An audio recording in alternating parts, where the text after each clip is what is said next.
5 August 2024 March two Dhaka কর্মসূচির অংশ হিসাবে ঢাকা মহানগরীর চানখারপুল এলাকায় বাংলাদেশের মুক্তিগামী ছাত্র জনতা যখন মার্চ টু ঢাকা কর্মসূচিতে অংশ নেওয়ার জন্য অগ্রসর হচ্ছিল সেই সময় পুলিশ সেই জায়গায় নির্বিচার গুলি করে 6 জন শহীদকে হত্যা করে। তার মধ্যে শহীদ শাহরিয়ার খান আনাস, জুনায়েদ সহ 6 জন শহীদ সেখানে আত্মোৎসর্গ করেছিলেন। এই ঘটনার মামলা হয়েছিল। কমান্ড রেসপন্সিবিলিটিতে শেখ হাসিনা, আসাদুজ্জামান খান কামাল এবং আইজিপি আব্দুল আল মামুনের শাস্তি হয়েছে আগে।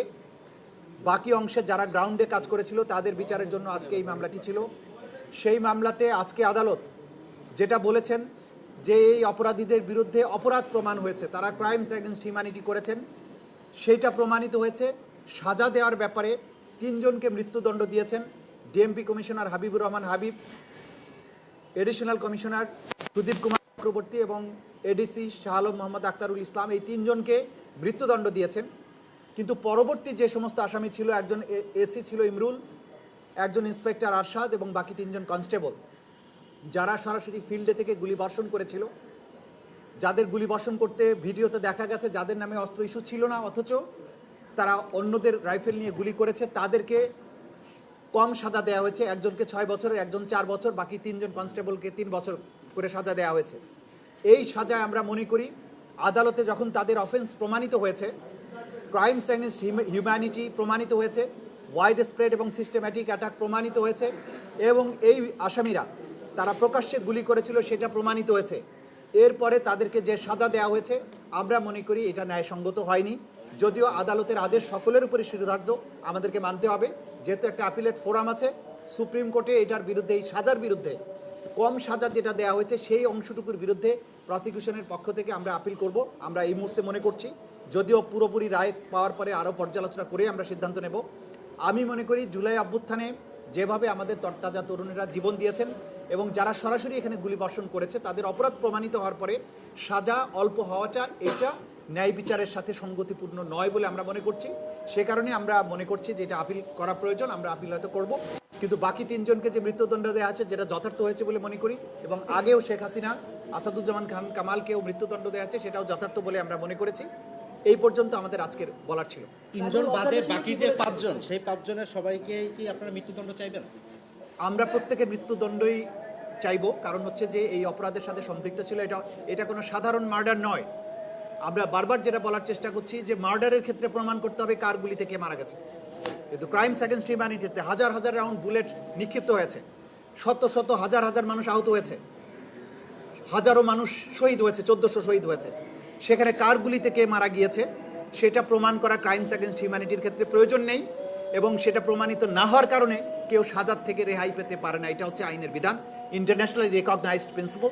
সুতরাং সেই জায়গায় সেন্টেন্সিংয়ের ক্ষেত্রে যেটা হয়েছে সেইটাকে আমরা মনে করছি এটা ইন্টারন্যাশনাল স্ট্যান্ডার্ডের সাথে যাচ্ছে না, সে কারণেই আমরা আপিল করব। কিন্তু তাদের অপরাধ যে প্রমাণিত হয়েছে এবং এই অপরাধটা যে ক্রাইমস এগেনস্ট হিউম্যানিটি, এই প্রসঙ্গে আদালত যে অবজারভেশন দিয়েছেন সেটা সঠিক আছে। শুধুমাত্র সেন্টেন্সিংয়ের ব্যাপারটাতে আমরা মনে করি যে এইটুকু সুপ্রিম কোর্টে অবশ্যই এটা যাওয়া উচিত এবং সেখান থেকে এটা সেটেল হওয়া উচিত যে সেন্টেন্সিং সরাসরি গুলিবর্ষণের পরেও তাদের ক্ষেত্রে এই সেন্টেন্সিং থাকা উচিত। সুজনের ওপেন গুলি করার দৃশ্য আমরা দেখেছি সুজনের, এবং সে বারবার খুশি হচ্ছিল, তারপরে তাকে আসলে 3 বছর কেন দেওয়া হলো?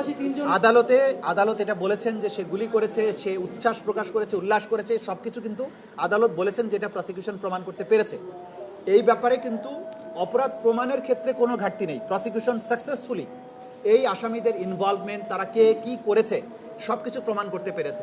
কিন্তু আদালত যেটা বলেছেন, এরা কনস্টেবল ছিল, তাদের সুপিরিয়ররা তাদেরকে কমান্ড করেছে, তারা করতে বাধ্য হয়েছে, এবং সুজনের ব্যাপারে বলেছে সে অল্পদিন আগে এসেছে, এইসব বিবেচনায় তাকে কম শাস্তি দিয়েছে।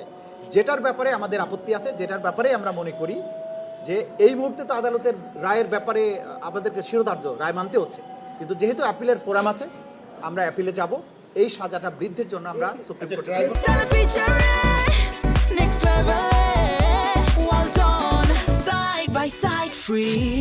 না, সেটা হচ্ছে যারা সুপিরিয়র ছিল, যাদেরকে মৃত্যুদণ্ড দেওয়া হয়েছে তাদের ব্যাপারে বলা হয়েছে তারা সুপিরিয়র কমান্ডার ছিল, তাদের দায়িত্ব ছিল এদেরকে থামানো অথবা এটার শাস্তিমূলক ব্যবস্থা গ্রহণ করা, তারা সেটা করেনি। উল্টো তারা কমান্ড দিয়েছেন, আদেশ দিয়েছেন, নির্দেশ দিয়েছেন, সে কারণেই তাদেরকে কমান্ড রেসপন্সিবিলিটিতে মৃত্যুদণ্ড দেওয়া হয়েছে। ট্রাইব্যুনাল আইনে কম সাজা দেওয়ার সুযোগ আছে কিনা? ট্রাইব্যুনালের আইনে যেটা বলা হয়েছে যে ট্রাইব্যুনাল অপরাধ প্রমাণ হলে আসামিদেরকে মৃত্যুদণ্ড অথবা অন্য কোনো সাজা দিতে পারবেন। সুতরাং প্রথম শব্দটা ছিল মৃত্যুদণ্ড, অন্য কোনো সাজা প্রপোর্শনেট টু দি তাদের গ্র্যাভিটি অফ দি অফেন্স, এটা বিবেচনা করে অন্য সাজা ট্রাইব্যুনাল অবশ্যই দিতে পারবেন। কিন্তু বিবেচ্য বিষয় হচ্ছে যে যাদের অপরাধ প্রমাণিত হয়েছে তাদের অপরাধের যে গ্র্যাভিটি তার প্রপোর্শন অনুযায়ী যথার্থ হলো কিনা সেটাই বিবেচ্য বিষয়। আমরা সেই জায়গাটাতে বলছি যে গ্র্যাভিটি অনুযায়ী এটা প্রপোর্শনেট হয়নি, সে কারণে আপিলের কথাটা আমরা ভাবি না। সেগুলো তো আমরা বলেছি, আদালত অবজারভেশন দিয়েছেন। আচ্ছা, যে তিনজনের বিরুদ্ধে মৃত্যুদণ্ড দেওয়া হয়েছে তাদের যত সম্পদ আছে সেগুলো রাষ্ট্রের অনুকূলে বাজেয়াপ্ত করার জন্য নির্দেশ দেওয়া হয়েছে। আর বাকিটা এই বাজেয়াপ্তকৃত সম্পদ কাদেরকে দেওয়া হবে সেই ব্যাপারটা পূর্ণাঙ্গ রায় পেলে আমরা হয়তো বুঝতে পারবো যে সেখানে কী ধরনের অবজারভেশন আছে। অবজারভেশন যেটা আছে আমরা দেখে বলবো, কারণ হাজার হাজার পুলিশ ছিল, সবার বিরুদ্ধেই তো আর মামলা করা যাবে না।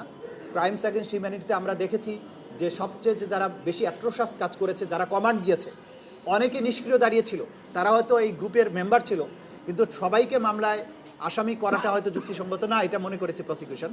সে কারণে সবাই সেখানে দাঁড়িয়ে থাকলেও সবাইকে আসামি করা হয়নি।